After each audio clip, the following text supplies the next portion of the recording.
আকাশ, তোমার মা আমাদের বিয়ের ব্যাপারে কি বললেন? না, মানে আসলে মা পুরোপুরি রাজি হচ্ছেন না। ও, বুঝেছি। তোমার মা হয়তো আমার মতো তো কালো মেয়েকে বউ হিসেবে মেনে নিতে পারছেন না, তাই তো? আকাশ, তোমার মায়ের কোনো দোষ নেই। আমার মতো কালো মেয়েকে কেই বা সহজে পুত্রবধূ করতে চায় বলো? সমাজটাই এমন। আমাদের সমাজ এখনো রং দিয়ে মানুষকে বিচার করে। পরি, তোমার কাকিমা আমাদের বিয়ের ব্যাপারে কি বলছেন? আকাশ, তুমি তো জানো আমার বাবা মা যখন মারা যায় তখন আমি খুব ছোট। আমার কাকিমা তখন আমাকে বুকে টেনে না নিলে আমি হয়তো বেঁচেই থাকতাম না। তুমি জানো আমার তাকু যখন যে কাজ পায় তাই করে। দিন শেষে নুন আনতে পান্তা ফুরায় অবস্থা। কিভাবে তারা আমার বিয়ে দেবে, তাও আবার এত কালো মেয়েকে? তারা সমস্তটাই আমার উপর ছেড়ে দিয়েছে। তাহলে এখন উপায়? দেখো আকাশ, আমার মা ছোটবেলাতেই চলে গেছেন, তাই মায়ের মমতা কি আমি খুব ভালো বুঝি। তুমিই তো বলেছিলে তোমার বাবা মারা যাওয়ার পর তোমার মা কত কষ্ট করে তোমাদের দুভাইকে মানুষ করেছেন। একদিকে সংসার, অন্যদিকে ব্যবসা, সব সামলে। তাই আমি বলি তুমি তোমার মায়ের পছন্দ করা মেয়েকেই বিয়ে করো। আমি তা পারবো না পরি। তোমাকে ছেড়ে আমি বাঁচতে পারবো না। আমি তোমাকে ভীষণ ভালোবাসি। তার থেকে এক কাজ করি, আজই আমরা মন্দিরে গিয়ে ভগবানকে সাক্ষী রেখে বিয়ে করে নিই। চলো। এটা হয় না আকাশ। তোমার মা আছেন, দাদা বৌদি আছেন, তাদের না জানিয়ে এভাবে বিয়ে করা ঠিক নয়। কেন হয় না পরি? আমি তোমাকে বিয়ে করে তাদের সামনে গিয়ে দাঁড়ালে নিশ্চয়ই আমার মা তোমাকে ফেলে দিতে পারবে না। তুমি শুধু বলো তুমি আমাকে বিয়ে করতে চাও কি না। তবে কি তুমি আমাকে ভালোবাসো না পরি? তা নয় আকাশ, আমি তোমাকে খুব ভালোবাসি, কিন্তু আর কোনো কিন্তু নয় পরি। তুমি চলো আমার সাথে। আজই আমরা বিয়ে করব। বিয়ে করে সোজা মায়ের কাছে গিয়ে দাঁড়াবো। তাহলে তো মা আমাদের ফেলে দিতে পারবে না। আরে আকাশ, এই মেয়েটাকে? তোরা দুজনে মালা পরে আছিস কেন? তোরা কি বিয়ে করেছিস নাকি? হ্যাঁ মা, আমরা বিয়ে করেছি। তোমাকে তো ওর কথা আগেই বলেছিলাম। ওর নাম পরি। তুমি ওকে মেনে নিতে চাইছিলে না মা, তাই বাধ্য হয়েই আমরা মন্দিরে বিয়ে করেছি। পরি? এই রকম কালো বিচ্ছিরি দেখতে মেয়ের নাম আবার পরি? ম্যাগো, কি দেখতে! এর থেকে তো আমাদের কাজের মেয়েদেরও বেশি সুন্দর লাগে। তোকে এই মেয়েটা কি জাদু করেছিল? আর কোনো মেয়ে পেলি না, একেই বিয়ে করতে হলো? মা, তুমি পরীকে এভাবে অপমান করতে পারো না। ও এখন আমার বিয়ে করা স্ত্রী, তোমার বাড়ির পুত্রবধূ। পুত্রবধূ? এত কুৎসিত আমার ছেলের বউ? আমি আত্মীয় স্বজন, পাড়া প্রতিবেশীদের কাছে কিভাবে মুখ দেখাবো? না, আমি ওকে কোনোদিন আমার ছেলের বউ বলে মেনে নিতে পারবো না। তুই নিজেই দেখ, তোর বড় দাদার বিয়ে দিয়েছি কত সুন্দরী মেয়ের সঙ্গে। এই গ্রামের সবচেয়ে সুন্দর বউকে আমি এই ঘরে এনেছি, আর তুই এটা কি করলি আকাশ? এখনো সময় আছে বাবা। মেয়েটাকে যেখান থেকে এনেছিস সেখানেই রেখে দিয়ে আয়। আমি কথা দিচ্ছি তোকে খুব তাড়াতাড়ি এক অপূর্ব সুন্দরী মেয়ের সঙ্গে বিয়ে দেব। যা বাবা, ওকে রেখে আয়। এটা তুমি কি বলছো মা? ও কি কোনো বস্তু যে রেখে আসবো? ভগবানকে সাক্ষী রেখে আমি ওকে বিয়ে করেছি মা। আমি পরীকে ভীষণ ভালোবাসি। ওকে ছাড়া আমি থাকতে পারবো না। আর তুমি তো জানো আমি গায়ের রং দেখে মানুষকে বিচার করি না, আমি মানুষের মনটা দেখি। মা, পরী খুব ভালো মনের মেয়ে। তুমি দেখবে ও তোমার খুব যত্ন করবে। মা, তুমি দেখো অল্প কিছু দিনের মধ্যেই পরী তোমার মন জয় করে নেবে, আর তুমিও ওকে খুব ভালোবেসে ফেলবে। শোন, এই মেয়েটা যদি আমার বাড়িতে 100 বছরও থাকে, তবুও আমি একে কোনোদিন ভালোবাসতে পারবো না। একে দেখেই আমার বমি আসছে। ভালোবাসা তো অনেক দূরের কথা। মা, আমি তো আপনাকে কতবার বলেছিলাম আকাশের বিয়ে আমার মাসির মেয়ের সঙ্গে দিয়ে দিন, কিন্তু আপনি বলতেন ওকে আপনার পছন্দ নয়। তার থেকেও সুন্দর মেয়ে আপনি আকাশের জন্য আনবেন। এখন দেখুন আপনার ছেলে কত তো সুন্দর মেয়ে বিয়ে করে এনেছে। এবার সামলান। সত্যিই বৌমা, আমি ভাবতেই পারছি না আমার ছেলে হয়ে এমন একটা কুৎসিত মেয়েকে কি করে বিয়ে করে আনলো। দেখো মা, না জেনে শুনে তুমি পরীকে আর অপমান করো না। তুমি মানো আর নাই মানো, পরী আমার বিয়ে করা স্ত্রী, আর আজ থেকে ও এই বাড়িতেই থাকবে। এরপর থেকে ওকে নিয়ে আর কোনো অপমানজনক কথা আমি শুনতে চাই না মা। ঠিক আছে, তোকে আর কিছু বলবো না, কিন্তু মনে রাখিস আকাশ, এই মেয়েকে বিয়ে করার জন্য তোকে একদিন খুব আফসোস করতে হবে।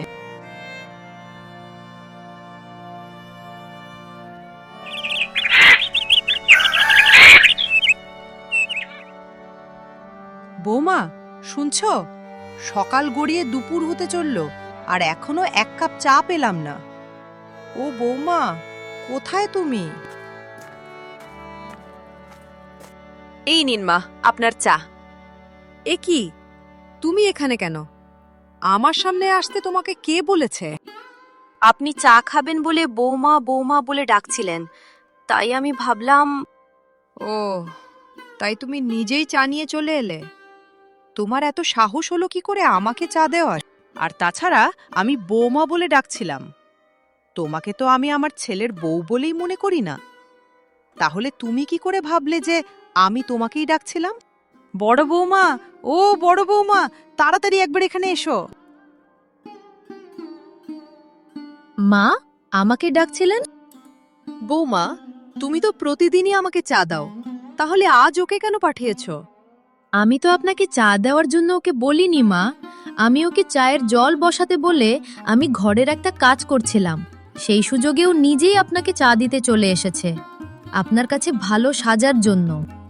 না দিদি, মা চায়ের জন্য ডাকছিলেন, আর তোমাকেও আশেপাশে দেখতে পাচ্ছিলাম না, তাই আমি নিজেই চা দিতে চলে এসেছিলাম। দেখেছেন মা, কেমন মুখে মুখে তর্ক করে? আমাকে আশেপাশে দেখতে না পেলে একবার ডাকতে পারতো, তা না করে সোজা সকাল সকাল আপনার ঘরে চলে এসেছে। ঠিক আছে বৌমা, ওর যখন এতই কাজ করার শখ, তাহলে আজ থেকেই বাড়ির সব কাজের লোককে ছাড়িয়ে দাও। এবার থেকে ও একাই সবার সব কাজ করবে। হ্যাঁ মা, আমিও একদম এটাই ভাবছিলাম। কেন মিছিমিছি ওকে বসিয়ে খাওয়াবো? শুধু একটা কথা মনে রেখো বৌমা, এরপর থেকে আর কোনোদিন যেন ও ওই মুখ নিয়ে আমার সামনে না আসে। এই মেয়ে, তুমি কি দিয়ে তৈরি বলো তো? মা এত করে তোমাকে অপমান করছে, আর তুমি চুপচাপ দাঁড়িয়ে সব শুনছো। তোমার লজ্জা করছে না? আমি হলে তো কবেই এই বাড়ি ছেড়ে চলে যেতাম। বাড়ি ছেড়ে যাবে? ওই বাড়ি ছেড়ে কোথাও যাবে না। তুমি দেখে নিও বৌমা, বাইরে মিষ্টি মিষ্টি কথা বললে কি হবে, ভিতরে ভিতরে ওর চালাকি আমার জানা আছে। আকাশের মুখে শুনেছি ছোটবেলায় ওর মা বাপকে খেয়েছে, ওর কাকা কাকিমার কাছে মানুষ হয়েছে। আকাশকে ফাঁসিয়ে গলায় ঝুলিয়ে দিয়েছে ওর কাকা কাকিমা। জানে তো, এরকম ভূতের মতো বোঝা চাপিয়ে না দিলে চলবে কেন? মা, আমাকে যা বলার বলুন, কিন্তু দয়া করে আমার কাকু কাকিমা সম্পর্কে খারাপ কিছু বলবেন না। আপনি জানেন না, আমাকে মানুষ করার জন্য তারা নিজেরা কখনো সন্তান নেননি। আমি পালিয়ে বিয়ে করেছি বলেই তারা খুব কষ্ট পেয়েছেন। যাও যাও, আমাকে জ্ঞান দিতে এসো না। তোমাদের মতো মানুষকে আমি খুব ভালো করেই চিনি। যাও, গিয়ে কাজ করো। আজ থেকে তুমি এই বাড়ির বউ নও, আজ থেকে তুমি এই বাড়ির কাজের লোক। আর কোনো দিন আমার ঘরে ঢুকবে না তুমি। কি হয়েছে পরী, কাঁদছো কেন? কাকু কাকিমার জন্য খুব মন খারাপ করছে? না, ওদের জন্য নয়। তাহলে কি মা বা বৌদি তোমাকে কিছু বলেছে? আমার মতো কালো, দেখতে খারাপ মেয়েদের মানুষ সব সময় কথা শোনায়, কেউ সত্যিকারের ভালোবাসতে চায় না। এরকম করে বলো না প্লিজ। কে বলেছে তোমাকে কেউ ভালোবাসে না? আমি তো তোমাকে ভীষণ ভালোবাসি, আর তুমি মোটেও খারাপ দেখতে নও পরী, তুমি খুব সুন্দর। তোমার মনটা তো তার থেকেও অনেক বেশি সুন্দর। থাক, আমাকে মিথ্যে সান্ত্বনা দিও না। বিয়ের আগে আমি তোমাকে কতবার বলেছিলাম এভাবে পালিয়ে বিয়ে করো না, কিন্তু তুমি আমার একটা কথাও শোনোনি। তুমি তখন বলেছিলে বিয়ে করে নিলে সবাই ঠিক মেনে নেবে। তাহলে তো কোনোদিনই তোমার সঙ্গে আমার বিয়ে হতো না পরি। আমি আমার মাকে খুব ভালো করে চিনি। মা কখনোই এই বিয়েতে রাজি হতেন না, উল্টে আমাকেই বুঝিয়ে অন্য কোনো মেয়ের সঙ্গে বিয়ে দিয়ে দিতেন। তোমার বিয়ে অন্য কোনো মেয়ের সঙ্গে হলে হয়ে যেত, অন্তত তোমাকে আমার জন্য এত অস্বস্তিতে পড়তে হতো না। না পরি, তোমাকে ছেড়ে আমি কোনোদিন ভালো থাকতে পারতাম না। আর তুমি তুমি কি সত্যিই আমাকে ছেড়ে সুখে থাকতে পারতে? হয়তো থাকতে পারতাম না, হয়তো বা মরে যেতাম, তাও আমার জন্য তোমার জীবনটা তো এভাবে বরবাদ হতো না। তোমার মা আর বৌদি আমাকে দিন রাত কথা শোনায়, এমনকি আমার মারা যাওয়া বাবা মা আর কাকা কাকিমাকেও দোষ দিতে ছাড়ে না। আমারও তোমার এই কষ্ট আর সহ্য হচ্ছে না পরি। চলো আমরা অন্য কোথাও গিয়ে নিজেদের মতো করে থাকি। তোমাকে এই ঘর ছেড়ে কোথাও যেতে হবে না গো। এমনিতেই তোমার মা সারাদিন বলে আমি তোমাকে ফাঁসিয়ে বিয়ে করেছি। এখন যদি তুমি আমাকে নিয়ে এই বাড়ি ছেড়ে চলে যাও, তাহলে তিনি আরও বলবেন আমি ছেলেকে মায়ের কাছ থেকে আলাদা করে দিয়েছি। কিন্তু পরি, তুমি এখানে থাকলে মা আর বৌদি তোমার উপর অত্যাচার করতেই থাকবে। আমি সেটা কিছুতেই হতে দিতে পারি না। কিচ্ছু হবে না আমার।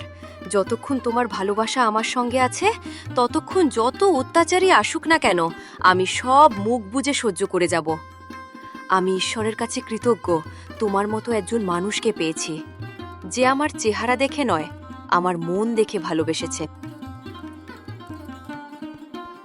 ওগো মহারানী, এখনো রান্না হলো না? দুপুর গড়িয়ে বিকেল হতে চলল। এই তো মা, সব রান্না হয়ে গেছে, শুধু মাছের ঝোলটা হলেই হয়ে যাবে। এই মেয়ে, থালায় এতগুলো মাছ কেন? এত মাছ কার জন্য? মা, এখানে বেশি মাছ নেই তো, সবার জন্য একটা করেই নিয়েছি, দুবেলার জন্য। বড়দা, দিদি, আপনি, আপনার ছোট ছেলে আর আমি, 5 জনের জন্য। কি? তুমি তোমার জন্য মাছ নিয়েছ? তুমি আমাদের পরিবারের সদস্য কবে থেকে হলে? তোমাকে বলেছি না তুমি এখানে কাজের মেয়ে। এখনই তোমার ভাগের মাছ কমিয়ে দাও। তুমি শুধু ঝোল দিয়ে ভাত খাবে, বুঝলে? আরে মা, ছাড়ুন না। ওদের বাড়িতে হয়তো মাছ খাওয়ার সুযোগ হয়নি। ছোট লোকের মেয়ে তো, তাই লোভ সামলাতে পারেনি, তাই একটু বেশি নিয়ে ফেলেছে।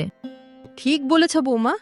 ভালো খাওয়া পড়ার লোভেই তো আমার ছেলেকে ফাঁসিয়েছে, নয়তো এর মতো কালো মেয়েকে রাস্তার ভিখারিও বিয়ে করতে চাইবে না। আমার ছেলে কি যে দেখলো এর মধ্যে, কে জানে। দয়া করে এমন কথা বলবেন না মা, আমি কথা দিচ্ছি এরপর থেকে এই বাড়িতে আমি আর কোনোদিন মাছ খাবো না। দিনের পর দিন পরীর উপর অত্যাচার বাড়তেই থাকল। শাশুড়ি আর বড় বৌদির কটু কথা, অপমান সবই চুপচাপ সহ্য করত সে। এভাবেই কিছুদিন কেটে গেল।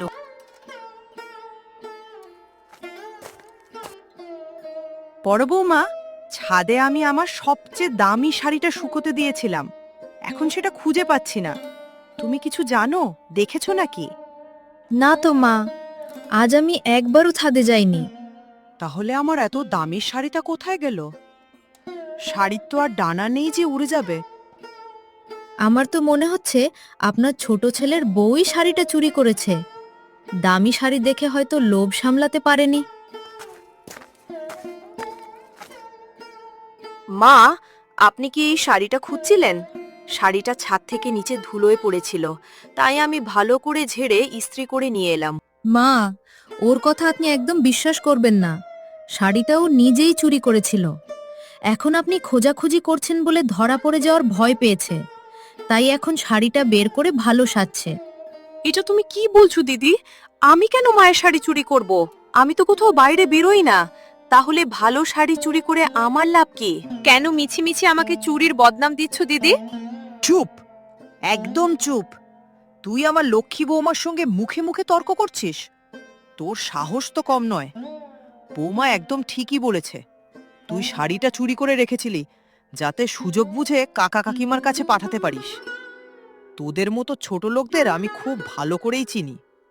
তোরা বড় লোকের ছেলেদের এই কারণেই ফাঁসাস, যাতে তাদের বাড়ি থেকে দামি জিনিসপত্র পাচার করতে পারিস।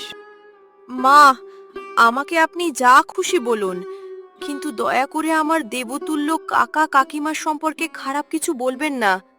মানছি আমরা গরিব, কিন্তু ভিখারি বা চোর নই যে আপনার শাড়ি চুরি করে আমি ওনাদের দিয়ে আসব। সত্যি কথা শুনে গায়ে জ্বালা ধরছে, তাই না? শোন, এই বাড়িতে থাকতে হলে তোকে তোর গোষ্ঠীর বদনাম শুনতেই হবে। ভালো চাইলে এই বাড়ি থেকে দূর হয়ে যা। ব্যাস মা ব্যাস, আর একটা কথাও আমি শুনতে চাই না। শোনো মা, অনেক হয়েছে পরীর উপর এই অত্যাচার। আমি আর এক মুহূর্ত এই বাড়িতে থাকবো না। আমি আজই পরীকে নিয়ে এই বাড়ি ছেড়ে চলে যাব। আরে আরে আকাশ, তুই হঠাৎ এই সময় এলি? একটা জরুরি জিনিস নিতে বাড়িতে এসেছিলাম। এই সময় না এলে তো নিজের চোখে দেখতে পেতাম না তোমরা সারাদিন পরীর উপর কতটা অত্যাচার করো। তুই জানিস আকাশ, এই মেয়েটা আজ কি করেছে? আমার সবচেয়ে দামি শাড়িটা চুরি করে কাকা কাকিমার কাছে পাঠানোর চেষ্টা করছিল। হ্যাঁ আকাশ, মা একদম ঠিকই বলছেন। এই মেয়েটা খুব বড় চোর।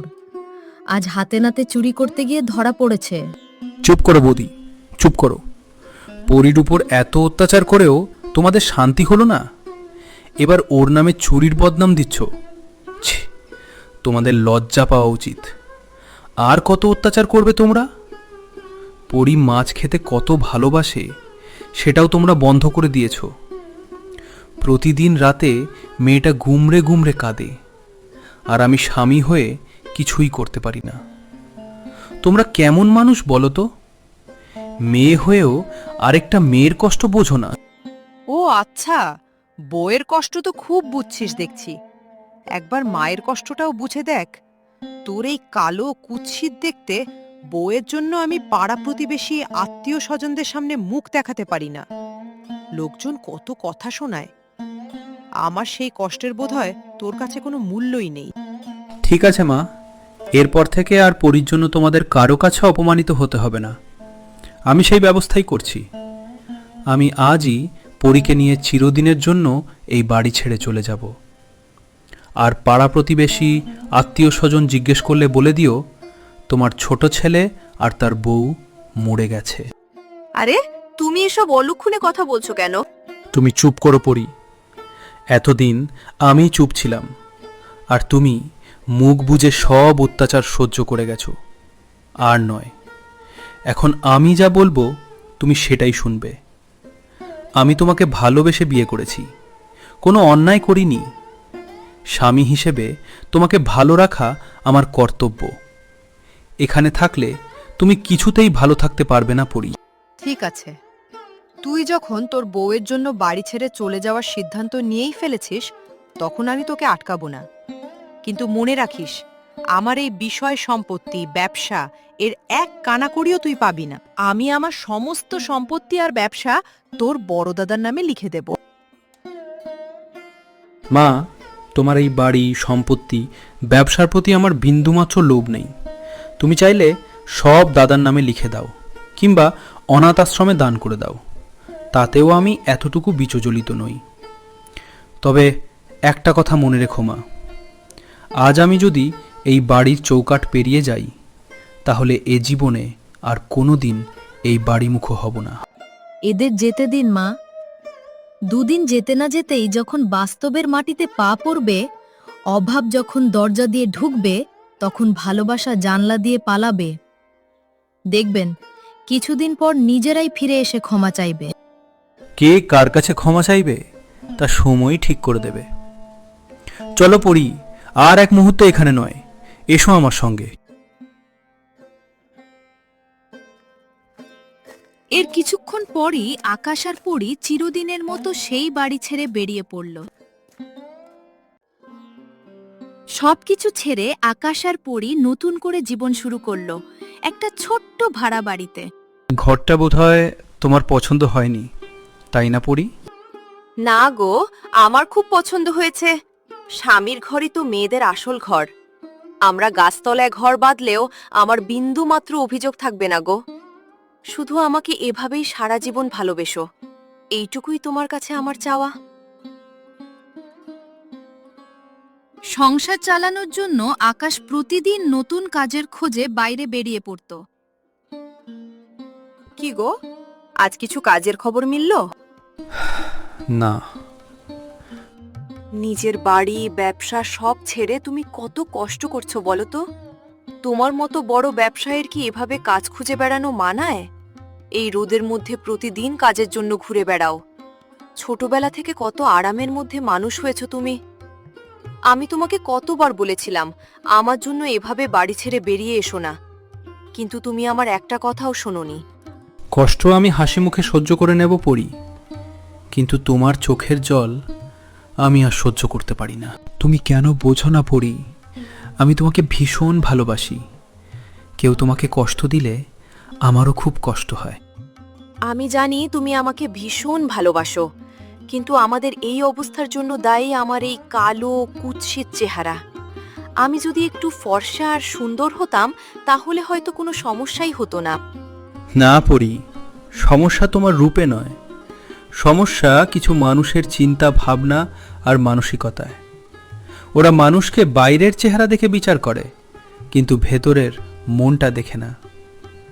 আজ থেকে আর কোনো দিন নিজেকে কুৎসিত বলবে না।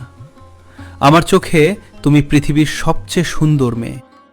আচ্ছা আচ্ছা বাবা, আর কখনো বলবো না। কিন্তু তোমার এই কষ্টও যে আমি সহ্য করতে পারছি না গো। তাই ভাবছিলাম, দেখো আমি রান্না তো মোটামুটি ভালোই পারি, তাহলে চলো না আমরা একটা ছোট্ট হোটেল খুলি।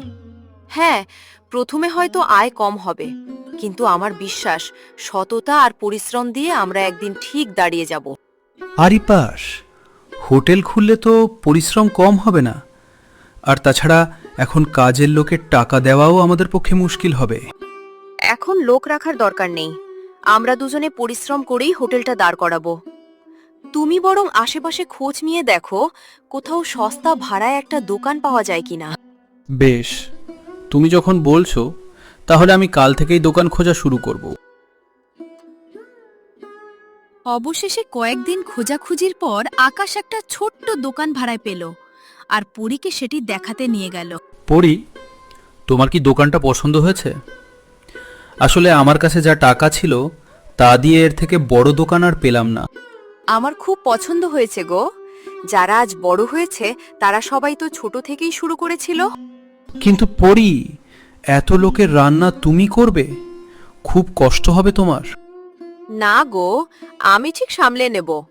আমার রান্নার স্বাদেই একদিন খদ্দেরে ভরে যাবে আমাদের হোটেল।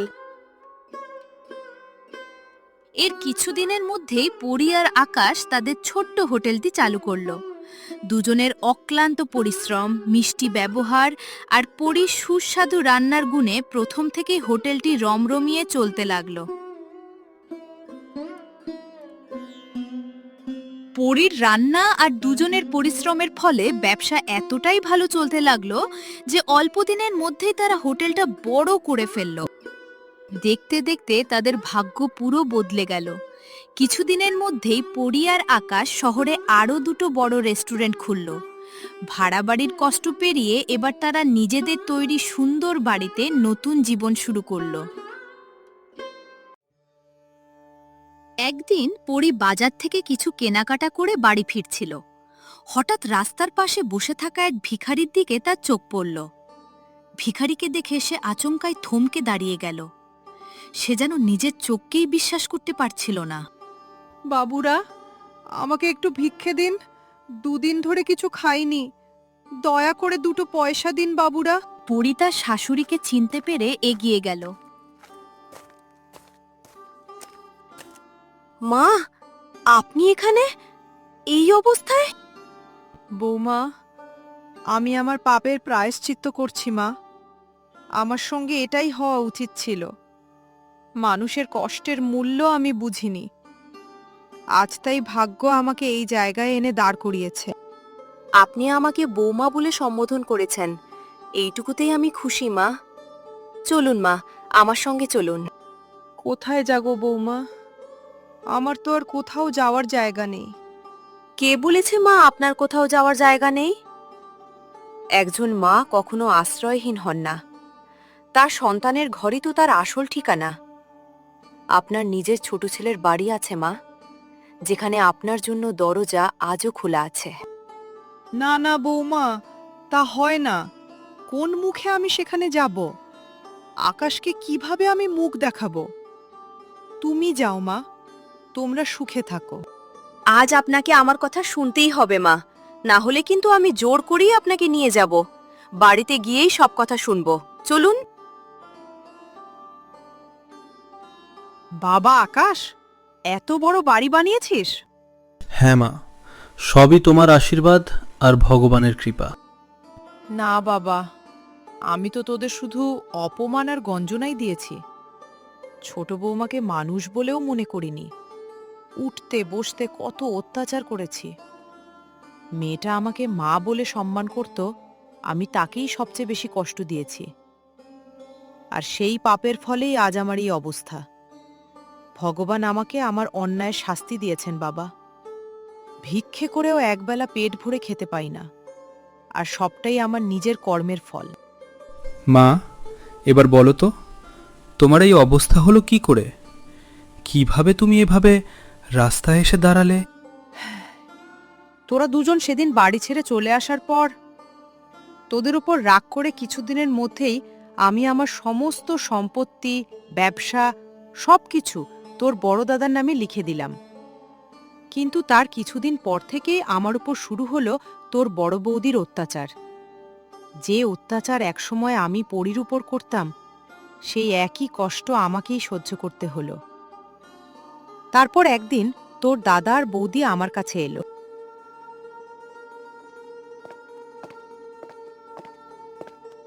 মা, তোমাকে একটা কথা কিছুদিন ধরে বলবো বলবো করেও বলা হয়ে ওঠেনি। আজ সেই কথাটাই বলতে এসেছি। তুমি এত ভনিতা করছো কেন? যা বলা সোজাসুজি বলো। হ্যাঁ, বলছি, মা, তোমাকে 1 সপ্তাহের মধ্যে এই বাড়ি ছেড়ে দিতে হবে। এ কি বলছিস বাবা? আমাকে হঠাৎ বাড়ি ছাড়তে হবে কেন? মা, এই বাড়িটা আমি এক প্রমোটারের কাছে বিক্রি করে দিয়েছি। কিছুদিনের মধ্যেই প্রমোটার এই বাড়িটা ভেঙে ফেলে ফ্ল্যাট বানাবে। বিক্রি করে দিয়েছিস? আমার বাড়ি আমাকে না জিজ্ঞাসা করে বিক্রি করে দিয়েছিস মানে? এটা আপনার ছিল মা, এখন আর নেই। আপনি বোধহয় ভুলে যাচ্ছেন, এই বাড়ি, ব্যবসা সহ সমস্ত সম্পত্তি আপনি আপনার বড় ছেলের নামেই লিখে দিয়েছিলেন।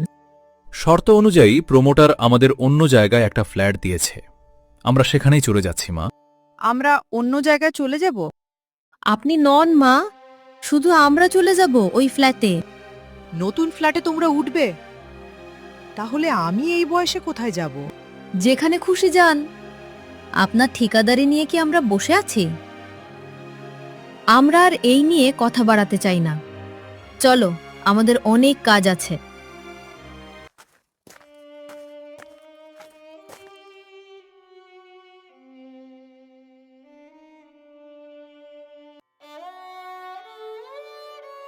সেদিন থেকেই আমি বুঝেছিলাম, বাইরের সৌন্দর্য নয়, মনের সৌন্দর্যই মানুষের আসল সম্পদ।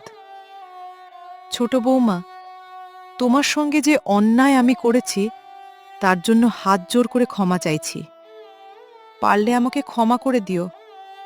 আমি চলি মা, তোরা সবাই সুখে থাকিস, ভালো থাকিস। দাঁড়ান মা, কোথায় যাবেন আপনি? ছোটবেলায় আমার মা মারা গিয়েছিলেন। মায়ের ভালোবাসা আমি কোনোদিন পাইনি, তাই ভেবেই রেখেছিলাম বিয়ের পর আমার শাশুড়ি মাকেই নিজের মায়ের মতো ভালোবাসবো। আজ এতদিন পরে যখন সেই সুযোগটা এসেছে, তখন আমি সেটা কিছুতেই হাতছাড়া করতে পারবো না। আমি হাত জোর করে আপনার কাছে অনুরোধ করছি মা, আপনি আমাদের সঙ্গে থাকুন, আমাদের সংসারের বটগাছ হয়ে। হ্যাঁ মা, পরি একদম ঠিক কথাই বলেছে। আমাদের আর মা হারা করো না। আজকের সমাজে কোথাও শাশুড়ি বউয়ের উপর অত্যাচার করছে, আবার কোথাও বউ শাশুড়িকে বাড়ি থেকে বের করে দিচ্ছে। কিন্তু মানুষ ভুলে যায়, প্রতিটা কর্মেরই ফল আছে, হয় এই জন্মে, নয়তো পরজন্মে। কর্মফল একদিন না একদিন ভোগ করতেই হয়। মা, মানুষ যখন অন্যের চোখের জলকে গুরুত্ব দেয় না, তখন সময় একদিন তাকে সেই কষ্টের স্বাদ ঠিকই দেয়। কাউকে কষ্ট দিয়ে কেউ কোনোদিন সত্যিকারের সুখী হতে পারে না মা।